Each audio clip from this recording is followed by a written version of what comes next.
పెళ్ళైనా పండగైనా వేడుక ఏదైనా పట్టుచీరల ప్రత్యేక వేదిక వారాహి సిల్క్స్.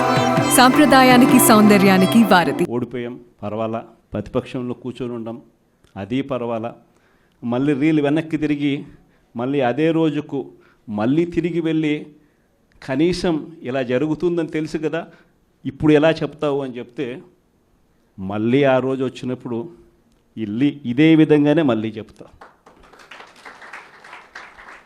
ఎందుకనంటే రాజకీయాలలో విలువలు విశ్వసనీయత అన్న పదానికి అర్థం అది. ఎన్నికలు ఎప్పుడొచ్చినా కూడా అదే విలువలు అదే విశ్వసనీయత అన్న ఒకే ఒక పదం మీద మళ్ళీ వైఎస్ఆర్సీపీ మళ్ళీ అఖండ మెజారిటీతో మళ్ళీ గవర్నమెంట్. కానీ ఈసారి ఫామ్ చేసినప్పుడు మాత్రం ప్రజలకు చంద్రబాబు నాయుడు నైజం పూర్తిగా అర్థమైపోతుంది కాబట్టి మనల్ని మళ్ళీ 30 ఏళ్ళు అక్కడే కూర్చోబెట్టే విధంగా కూడా ప్రజలు ఖచ్చితంగా అడుగులు వేస్తారన్న నమ్మకం నాకుంది. ఎందుకంటే ఈరోజు ఒకవైపున ఇచ్చిన హామీలన్నీ కూడా పక్కకి వెళ్ళిపోవడం అన్నది ఒక ఆస్పెక్ట్ అయితే, రెండో ఆస్పెక్ట్ ఏమిటి అని అంటే ప్రతి వ్యవస్థ నిర్వీర్యమైపోయింది. కేవలం చంద్రబాబు నాయుడు గారి ప్రభుత్వం రాక మునుపు మన ప్రభుత్వం ఉన్నది. మళ్ళీ మన ప్రభుత్వంలో ఎలా ప్రతిదీ కూడా ఎలా పగడ్బందీగా ఎలా జరిగింది, చంద్రబాబు నాయుడు ఎందుకు చేయలేకపోతున్నాడు, ఈ చర్చ ప్రతి ఇంట్లోనూ కూడా జరుగుతూ ఉంది. ప్రతి పథకము కూడా ట్రాన్స్పరెంట్గా పారదర్శకంగా ప్రతి ఇంటికి చేర్చే పరిస్థితి నుంచి ఈరోజు అన్ని కొలాప్స్. కేవలం 9 నెలలు. ఒకవైపున వ్యవస్థలన్నీ కొలాప్స్, మరోవైపున ఏది చూసినా స్కామే. ఏ గ్రామంలో చూసినా బెల్ట్ షాపులు. ఎమ్మెల్యే దగ్గరుండి ఆక్షన్ పాడిస్తూ ఉన్నాడు. 2 లక్షల 3 లక్షల నీ ఇష్టం. ఆ 2 లక్షలు కట్టడానికి పోలీసులు సపోర్ట్ చేస్తారు, దగ్గరుండి మద్యం అమ్మేట్టుగా. ఎంఆర్పి రేటుకు వాళ్ళు కొనుక్కుంటారు, ఎంఆర్పి రేటు ప్లస్ ఇలా ప్రాఫిట్ వేసుకొని వాళ్ళు అమ్ముతారు. ఏ గ్రామంలో చూసినా కూడా ఏ బంకులో కూడా ఈరోజు మద్యమే కనిపిస్తూ ఉంది. మొట్టమొదటిసారిగా గవర్నమెంట్ నడుపుతూ ఉన్న మద్యం షాపులను తీసేసి ప్రైవేట్ వాళ్ళని తీసుకొచ్చేసినారు. ఇసుక ఎక్కడ పడితే అక్కడ డబల్ ద రేటుకి అమ్ముతూ ఉన్నారు. ప్రతి నియోజకవర్గంలోని పేకాట క్లబ్బులు ఎక్కడ పడితే అక్కడ కనిపిస్తూ ఉన్నాయి. ప్రతి నియోజకవర్గంలో ఏ పని జరగాలన్నా కూడా, ఫ్యాక్టరీ నడపాలన్నా, ఆ నియోజకవర్గంలో మైన్ ఒకవేళ చేస్తూ ఉంటే చేసుకోవాలన్నా, ఏదైనా కూడా నాకింత నీకింత అని ఎమ్మెల్యే దగ్గర నుంచి మొదలైతే చంద్రబాబు నాయుడు దాకా పంచుకోవడాలి. ఇవన్నీ కూడా ఏ స్థాయిలో జరుగుతూ ఉన్నాయనంటే నిజంగా ఈరోజు వైఎస్ఆర్సీపీ పార్టీ కానీ వైఎస్ఆర్సీపీ ఎమ్మెల్యేలు కానీ ఈరోజు నిజంగా చాలా మంచోళ్ళ కింద కనిపిస్తూ ఉన్నారు. ప్రజలకు ఆ స్థాయిలో కేవలం 9 నెలల కాలంలోనే ఇంత దారుణంగా పడిపోయినాయి. ఇవన్నీ కూడా ఎందుకు నేను చెప్తా ఉన్నాను అని అంటే, ఈరోజు కష్టాలు అనేటివి వస్తాయి. ప్రతిపక్షంలో ఉన్నప్పుడు, రాజకీయాలలో మరీ ముఖ్యంగా ఉన్నప్పుడు ప్రతి ఒక్కరూ కూడా ఒక్కటే గుర్తుపెట్టుకోవాలి, కష్టం రానిదే సుఖం రాదు. ప్రతి మనిషి జీవితంలో కూడా కష్టాలు సుఖాలు అనేది పార్ట్ అండ్ పార్సల్. ప్రతిపక్షంలో ఉన్నప్పుడు మన కష్టాలు కనిపిస్తాయి, కానీ ఆ ప్రతిపక్షంలో ఉన్నప్పుడు ఆ కష్టాలలో వచ్చినప్పుడు మనం ఆ కష్టాలను ఎలా ఎదుర్కొంటాం అన్నది మనల్ని లీడర్లు చేస్తాయి.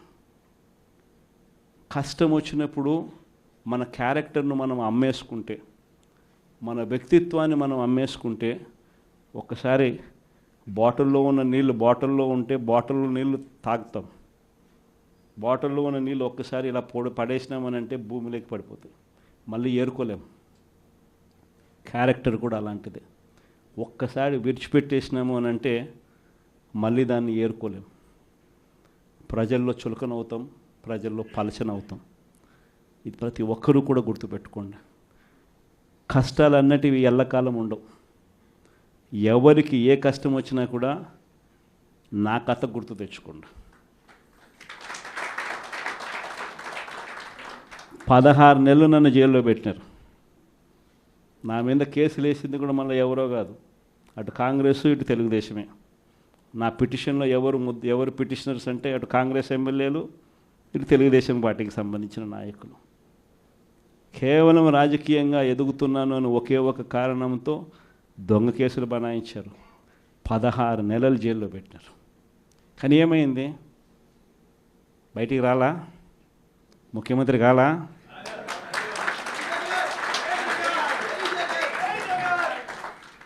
ప్రతి ఒక్కరు ఇది గుర్తుపెట్టుకోండి.